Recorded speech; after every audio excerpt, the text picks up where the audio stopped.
চরফ্যাশনে ২টি তেল পাম্পে পেট্রোল ও অকটেনের সংকট দেখা দিয়েছে। তেল পাম্পে ভোররাত থেকে মোটরসাইকেল ও বিভিন্ন যানবাহনের দীর্ঘ লাইন চোখে পড়ার মতো।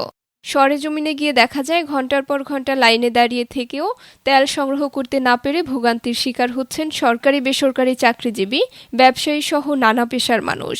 ফলে কর্মক্ষেত্রে পৌঁছাতেও হচ্ছে বিলম্ব। মাথার টঙ্কি সব ধরে গেছে, তেল নিতে পারতেছি না এখন পর্যন্ত। ভোর 6টা বাজে আসছি, 4 ঘন্টা হয়েছে। গতকালকে আইসা রাত্র 11টা পর্যন্ত পয়সা থেকে ফিরে গেছি।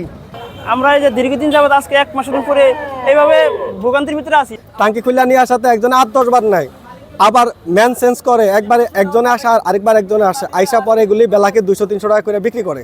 পাম্পে যখন গাড়ি ছাড়া যাতে তেল কোনোভাবে না দেওয়া হয়, যারা তেল স্টক করছে তারা তেল ছাড়তেছে না, তেলের দাম বাড়লে হয়তো আবার তারা ছাড়বে। তাই প্রশাসনের প্রতি সজাগ দৃষ্টি থাকার জোর আহ্বান জানাচ্ছি। দেশে তেল পর্যাপ্ত মজুদ আছে, কিন্তু আমরা ভুক্তভোগী। 5 ঘন্টা আমরা লাইনে দাঁড়িয়ে আমরা তেল নিতে হচ্ছে। 500 টাকা করে তেল দিত, তাহলে আমরা 1 সপ্তাহ চলতে পারতাম। তেল পাম্পে আসছি, তেল এখনো পাইতেছি না। অনেকক্ষণ দাঁড়িয়েছিলাম, কিছুক্ষণের ভিতরে সিরিয়াল পাবো তেলের।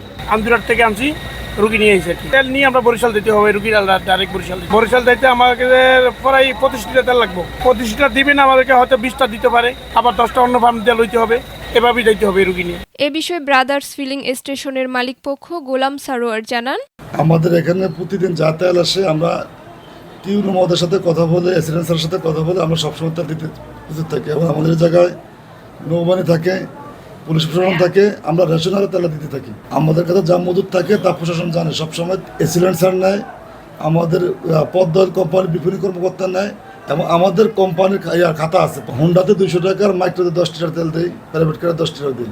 চরফ্যাশন ঘুরে ফারিহা, রেডিও মেঘনা, চরফ্যাশন।